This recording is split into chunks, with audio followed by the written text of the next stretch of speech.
We're not against rap. We're not against rappers. But we are against those. Something big about to happen. I hear the beat tapping. We some fly rhyming felines rapping on the track. Better yet, grab a gat, cause we hot like Enzo. Doors closed, windows up, cause that's the way we like to ride. Windy City hitting. Check mic 1 2 1 2. We live, baby.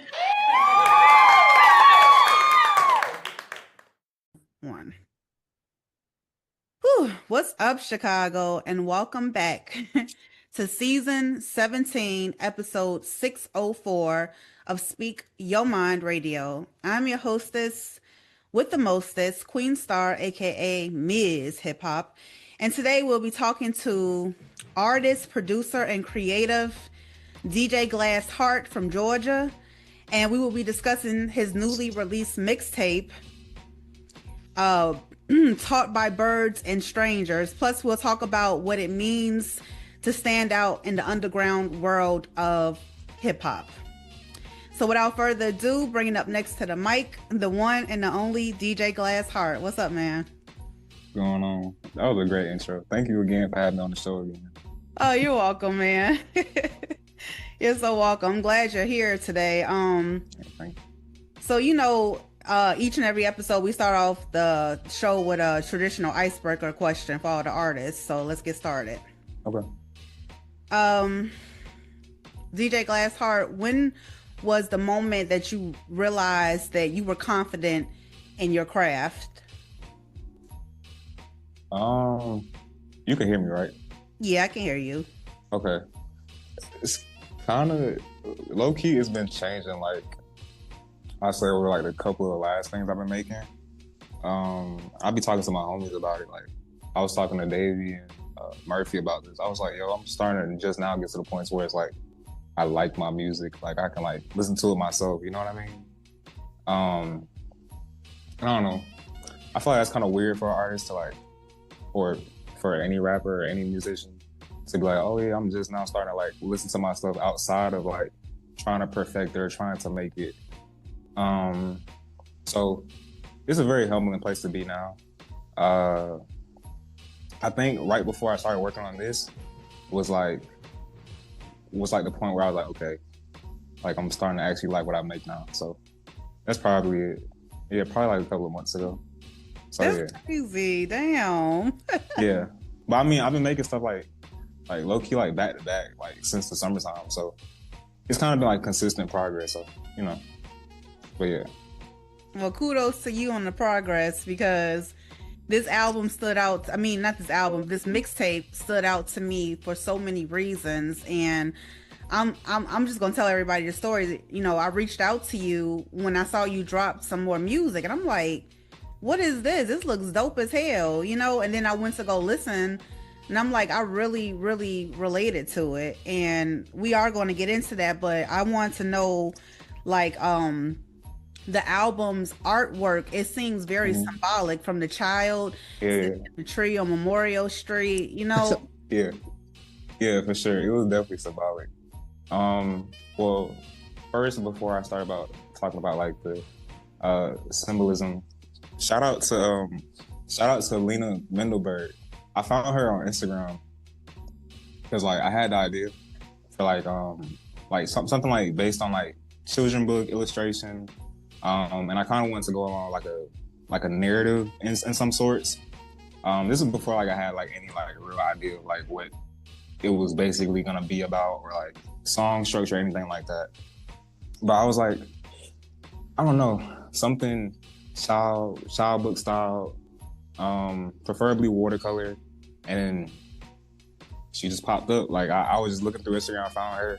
I started talking to her. She was like hella cool. She was hella down for the idea. And yeah, so we linked up off that. I guess to talk about the symbolism a little bit. So on the cover, it's like the red cardinal bird. It's me, and then it's the sign in the back which says Memorial Drive. So and we're gonna talk about this later, what, you know, the album means and all that.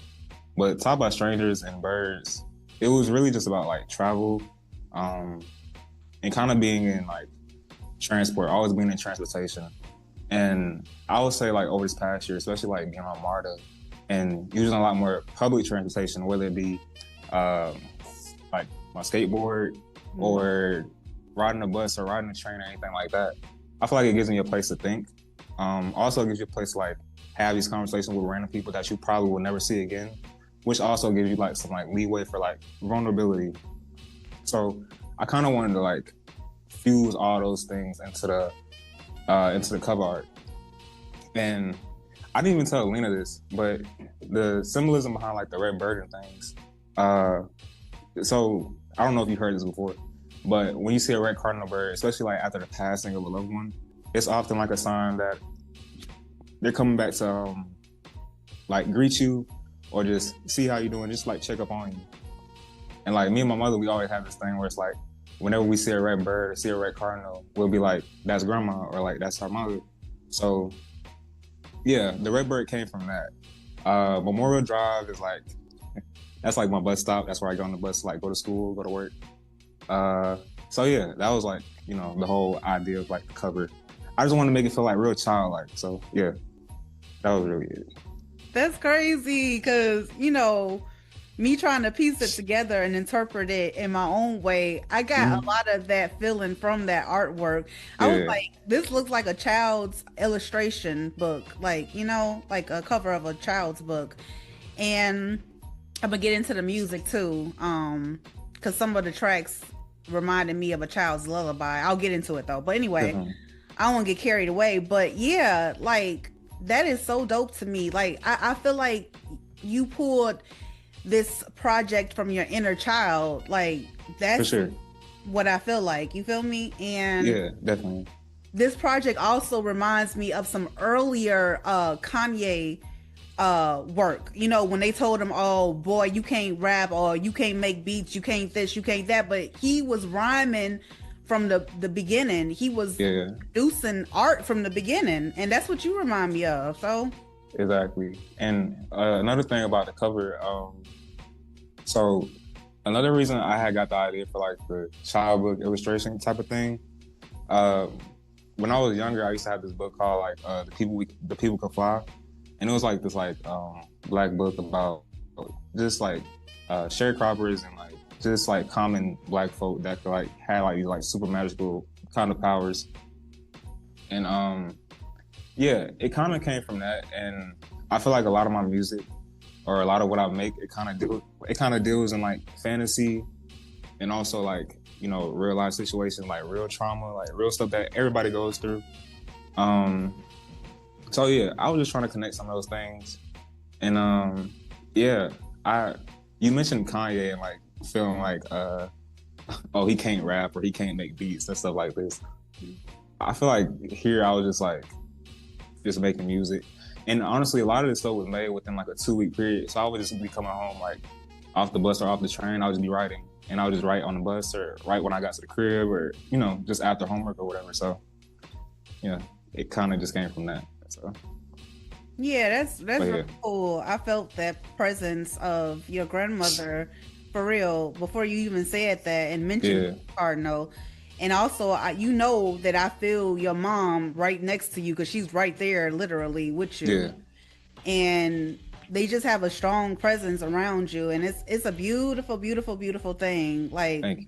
You're so welcome, man. I hope your mom hears this and you connect with your grandmom too. Yo, the crazy thing about it was like, when I dropped it, I think I made like a little like Instagram post or whatever talking about like making a project or whatever.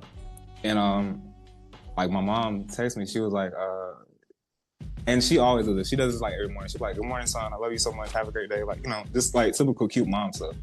But she, like at the end of the text, she was like, "Love the music," and that was like my confirmation. Like, okay, like I did something good. Like that's all I needed. So yeah, that made me super happy. And yeah, it was a song Uber that she heard, and I think probably because of the Instagram post, but she heard that fully. And she was like, "This sounds good. Like, I like this." So yeah, I was happy about it. That's crazy. I was actually gonna talk about that song too, but I mean, I guess like I'll talk about it now, actually. Yeah, for sure. Whatever order you want to go in. I'm not trying to skip nothing. Okay, well, we're not gonna skip nothing. You're right. Yeah. The artwork, it just really pulled me in. It drew me in to listen to the story behind the music, and I really love the excerpts of poetry that you had throughout the narration of the mixtape. So I know we talked about this already, but for the people out there who don't know, who is the voice behind the poetry of the narration? Okay, so when you first texted me, you had thought it was my mother. Yeah. But it's actually it's an audiobook from Deanna Ross. I can't remember the name. I'm not gatekeeping. I deadass can't remember the name right now. But yeah, it's her audiobook, and she basically talks about like her life story, and just like kind of honestly just being in transport, like going from being a child and moving around to become like this huge superstar. Yeah, I just took excerpts from it. She had, I think I took from 2 chapters. She had this one called Rain Ritual, and then another one talking about like her childhood, like her upbringing and stuff like that. So yeah, that's where the excerpts came from.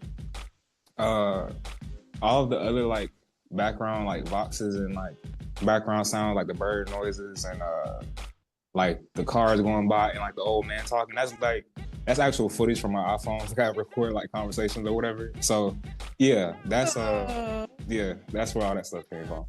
That's crazy as hell. Oh my God. Cause I literally imagined those were real conversations, but I thought it was like, you know what I'm saying, the background of you and one of your friends talking, riding a bus or something, you know? Yeah. That's what I thought in my mind.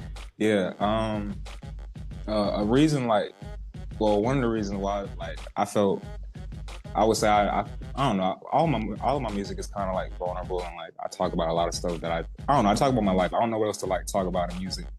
But one reason I felt like nothing at all making this and just was like freely able to write was honestly a lot of the conversation I was having.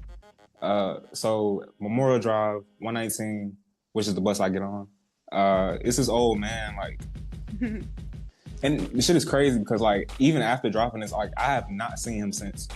But like every day while I was working on this, or like just going to the bus stop, he would be there like every day. It was an old roster man, and like we would just be sitting there talking, like chilling, just like. And I would bring him food from work, and he would be there. Some days he would be there, some days he wouldn't. And yeah, I don't know. It was just something about like this like stranger, like honestly being so vulnerable and being so willing to tell me about his life stories, tell me about his life experiences. It was like, I mean, why not? You know, why not try to put actually what I'm feeling right now into the music? And yeah, I think that's a cool thing about it also. It's like you can, I try to not be in the same position as I am when I put something out. But this whole period of like making this music felt like real like transitional for some reason. I don't know why, but it could just be because like this is my last year of college. I'm making music and there's just a lot going on. But I don't know, it just felt really good making the music, honestly. But yeah, he was another super like big reason why I made it. So yeah. Man, that all that right there is symbolic. Yeah, bro, it's crazy. It's crazy as hell. Like it's dead ass like he was like a guardian angel. Like I haven't seen this nigga like literally since I made the project and like put it out. I have not seen him since. But like it's crazy because like I would just see him like randomly walking.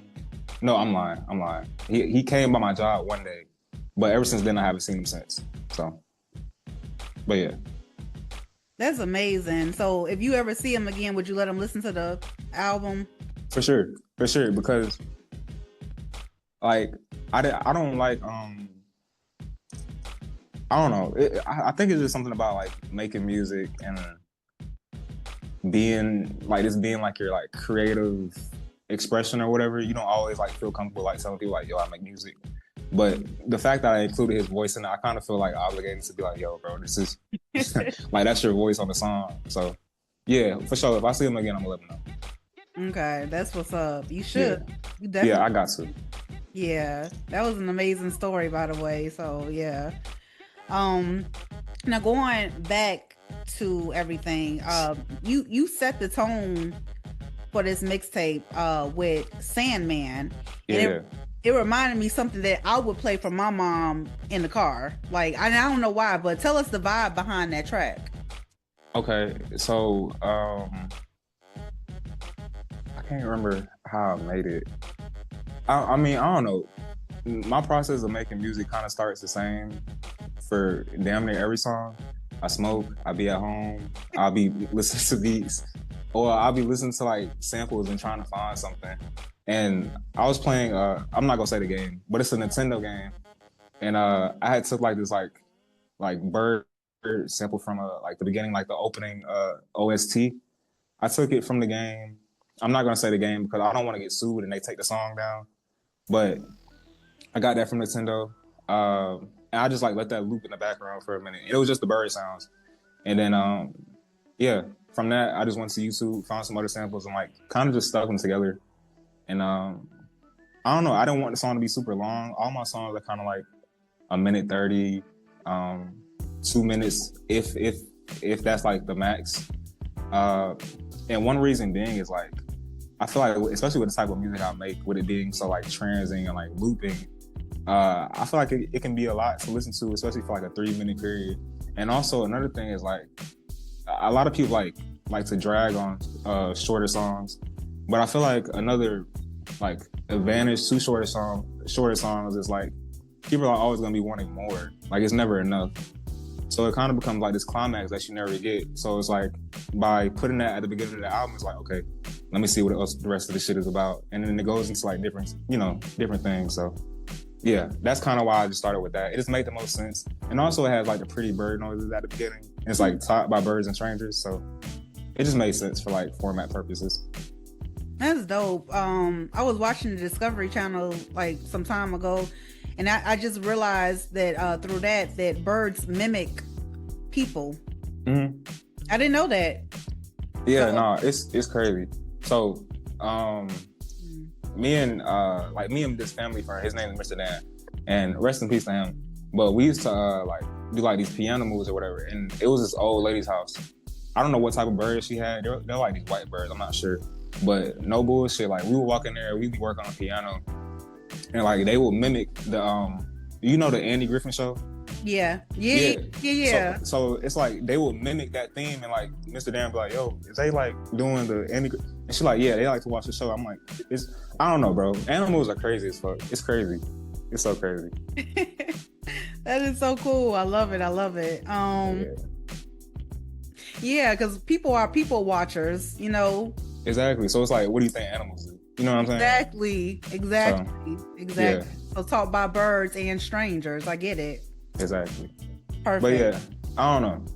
The thing with like being taught by a bird, obviously it's like the symbolism of like my grandmother and like the cardinal bird. But I feel like I always see a cardinal bird at a period of my life where I feel like I'm just kind of stagnant or kind of not doing enough. And like, I don't know. It's just something about always seeing one appear. It kind of like gives me like a signal that maybe I'm taking the right direction. Whether it be through art or through school or, just through like personal relationships and like personal things I go from. I don't know. She's always like a sign in some ways. So yeah, that's what it meant to be taught by a bird. And taught by the stranger was like the old Rasta man. And, those conversations and stuff like that. So yeah, that was like the basis of it. That is so cool. I'm so glad I got the gist of the project, like seriously. And I have a message for you too, because like I was told to tell you that you literally are going to succeed, whether it's through your music or your life goals or whatever. Thank you. And transition what you feel, you are on the right track, because this is the end of the beginning of something new. For sure. And this is the 1 year. We just left the 9 year, the snake year, and we're in the horse year. And that means for you to go full throttle with your goals, because you're in your last year of college. Proud of you, for real. And this music if it did for me too, listening to it, it felt like a transition. Listening to it, I can't explain it, but thank you. No, yeah, I definitely get what you're saying. I don't know much about like the animal ear type. Like that's like Murphy can tell you all about that shit. Like he can sit here for like hours on end. And I'll probably ask him when I leave this interview, be like, yo, like what's the snake? But yeah, I don't know. I just took it as a sign, and like you said before, like for some reason it just felt like really like transitional. Like I don't know. It just didn't feel like the music I had been making before. And maybe it's because I took a break and I was just more focused on like school and life stuff. But yeah, this one definitely felt a lot different. And I was a lot more happy making this project too, for sure. So yeah. Yeah, that's what's up, man. I'm so happy for you. Okay, let's move along. One of my standout tracks on the mixtape, Taught by Birds and Strangers, would have to be Where the Fuck Coach Frank? Yeah, Coach Frank, man. That one was so funny. I mean, just the the title alone, but I like the melody of the song, and I like the chant. And this one reminds me, for some reason, of a children's lullaby. I don't know. I kept playing it over and over because I was soothed by it. You know. So, what's the story behind this track? Okay, so I'll talk about it a little. And shout out my homie Jaro. Shout out just like to internet friends, bro. I swear to God, I be meeting some of the coolest people like on the internet. I've never met these niggas a day in my life, but they'd be always like so cool. But shout out Jaro. I think his name on Instagram is like JARO.mp3. He also makes music, also makes beats. So hopefully, me and him will end up making something. But that's like one of his favorite songs. But okay, Coach Frank. Coach Frank comes from a video game. It's a series called Skate, and I grew up playing it. So like Skate 1, Skate 2, Skate 3, and they just released a new one. We don't talk about the new one. The new one is like, so we don't talk about that game. But Skate 3 had Coach Frank. Coach Frank is basically, he's just like a skate coach at the beginning of the game. He's just funny as hell. Mm-hmm. And that's why he has like the Coach Frank, you know, like the Vox things in the sample. The actual lullaby part that you're talking about, or the actual main part of the sample, is what's the name of the song? It's I'd Rather Sleep by Carol Benito. I don't know how to describe the genre, but it's like kind of electronic, kind of like alternative. But yeah, that's that sample. And I just really like that song, honestly. I didn't think it was gonna sound that good when I made it. But yeah, the Coach Frank thing just came from that. And this came from like my disdain from like the new skate game. That shit is just like bad. It's just like a money grab, and it's just, I don't know. But that's besides the point. But yeah, that's where the whole thing, like, where the fuck Coach Frank came from. Cause like, bro, why is he not in the new game? Like, that's literally why I made the song. It had no deeper meaning than that. But yeah, that's who Coach Frank is. That is so funny. But yeah. Okay, so because you had some wild names on this project, like yeah. I know the next one you're gonna say. What? Tell me. No, tell me. Go to Hell You Mortals, that's what you're talking about? Yeah. That was a good one too. Oh, you're talking about a different one? Yeah, it was Behind Bad Mix and Bad Nerves. Oh, okay, yeah. So Bad Mix, Bad Nerves. The mix on that song was just really bad. Like I don't know what it was. I mean, I always record with like headphones like these and like my phone. Wow. But yeah, I literally make everything on my phone like that ass. But yeah, nah. For some reason, it just sounded like really bad, but I liked the song, so I wasn't like, bro, I'm not gonna keep redoing this shit trying to make it sound better. So I just put it on there. I was like, bad mix, bad nerve, cause I have like really bad nerves when it comes to certain shit. But I was like, yeah, bro, this mix is bad. Let me add something else too. I was like, bad mix, bad nerves, fuck it, and it just ended up being on there. Yeah, a lot of this shit was like really spurred the moment, but I don't know, it just sounded good, so I just kept it. You so funny. What about Go to Hell, You Mortals? Okay, so cool. So Go to Hell You Mortals. So the actual the name of the track is in reference to something that an anime character says in a manga. the actual, well, in an anime, but the actual sample also comes from the same anime. So the anime is called Devilman Crybaby. And it's about like this devil sort of character, but the whole fact is like he's a crybaby, like he feels for other people, like he's an empath. And fun fact, the first time I watched that was with my great grandmother, and it's really not the type of anime you should watch with your great grandmother, to be honest with you. Besides the point, but yeah, the sample came from that, and the sample's called Miki, Miki. But yeah, the actual title, Go to Hell You Mortals, he says it at the end of the show. I'm not gonna spoil it because if people want to watch it, they're gonna be mad as hell if I spoil it. But yeah, it's because of something that happens in the show, and he's like, all right, go to hell, you mortals. Like, that's where it came from. But yeah, it just came from that anime and the sample too. So yeah. Okay, that's cool. Different resources, but another standout track for me was Now We Get to It, Uber Illy Mommy, and I think the track was well blended. I love if I'm right, the Anita Baker sample that was used, and of course the narrator's voice with the poetry, and it made me think of my mama. Was it Anita Baker? No. Bro, I don't be lying. Like when I be saying I deadass can't remember. Like after I make it, I don't remember the song no more after. Like cause I'll delete the like the screen recording that I have on my phone and like just have the track. But I don't know. It probably is Anita Baker. I always listen to some of her shit, so it could be. But yeah. All right. So Uber, I Love You, Mommy. Illy is I Love You, Mommy. But yeah. So at the end of the song, I say, my mama hold this shit down. I'm in the Uber spinning. In a group chat between me, my Viva friends, Davey, Murphy, Jay. I think it was on like. It had to be New Year's because that was the only day I got drunk. But anyways, I was in an Uber that my mother had called for me going home, and I had texted him in the chat.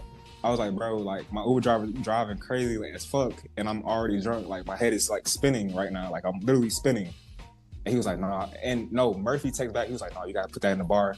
I'm like, bro, my head, like he just wasn't paying attention. I'm like, bro, my head is hurting. He's like, no, you need to write that. Anyways. But I was like, okay, but I'm gonna actually use it. So yeah, that's where the name Uber came from. I just included I Love You, Mom because she called an Uber for me. I had to get home. I had school. I just had shit to do, and yeah, and also because of like the way Deanna Ross starts the song by saying, "My mother was this comfort. She was this comforting person for me, always being like this space of like." I don't know, kind of like reprieve in some ways. So, yeah, that's where that title came from, Uber. But yeah, I just actually being drunk in an Uber that my mother had called. Okay. So, thank you so much for recording your thoughts on P3. I'm serious because I don't know. It's fun going into artists' head and, trying to figure out their story behind the music. It's fun. Yeah. Yeah. All right. So, what's next for you, DJ GlassHeart, in 2026?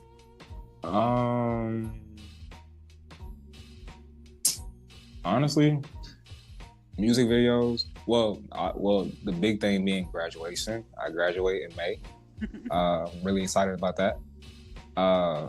But outside of graduation, I'm hoping to get another car soon. I'm getting really tired of skating. It's getting like super, for some reason, like in December, it was like 50 degrees, but now in Atlanta, it's like fucking 25. Mm-hmm. So I actually need a car now. So car, graduation, music videos. I'm not going to say the idea right now, but it's something I'm super excited about. I feel like it's gonna be really cool if it happens in the way I have planned. But yeah, that I have like my album sort of dropping, if you want to call it that, because it has way more songs, and it was really originally supposed to come out before this, but this kind of just happened in the meantime in like the midst of just being a human. So that's gonna come out. It's called Hikikomori. It's based on we'll probably talk about it again at some other point. but it's based on like the narrative of like this anime which is called Welcome to NHK, and in the anime the main character Sato, he's kind of closed off. He stays inside a lot, and by the end of the anime he kind of opens himself up through experiences and through other people, through his friends, basically like facing fears and stuff like that. So yeah, the idea of Kikomori is based on that. Has way more songs, so yeah, I have those things planned. What else, bro? Honestly, we'll just see. I don't know. It'll probably be some more music before then. Honestly, I didn't think I was gonna have like 3 tapes last year, but you know, life. So yeah, we got stuff planned. Okay, thank you so much, DJ GlassHeart, for coming on today's show, Speak Your Mind Radio. Love your artistry and keep thriving, bro. Yes, ma'am, I will. And thank you again for having me on. This was actually a great time to have this interview because I don't have class for like another like 3 hours. So I'm kind of just sitting in the study room. But yeah, this was a great time. I'm probably gonna go to like the cafe now and like try to actually go do some homework. So, but yeah, thank you so like again so much. I really appreciate it. Like, I'm happy to actually talk about this one. It means a lot. Oh, you're so welcome. And it touched my heart too to listen. So yeah, like I said, keep thriving, and we'll talk again. Yes, ma'am. Of course. Peace. All right, peace.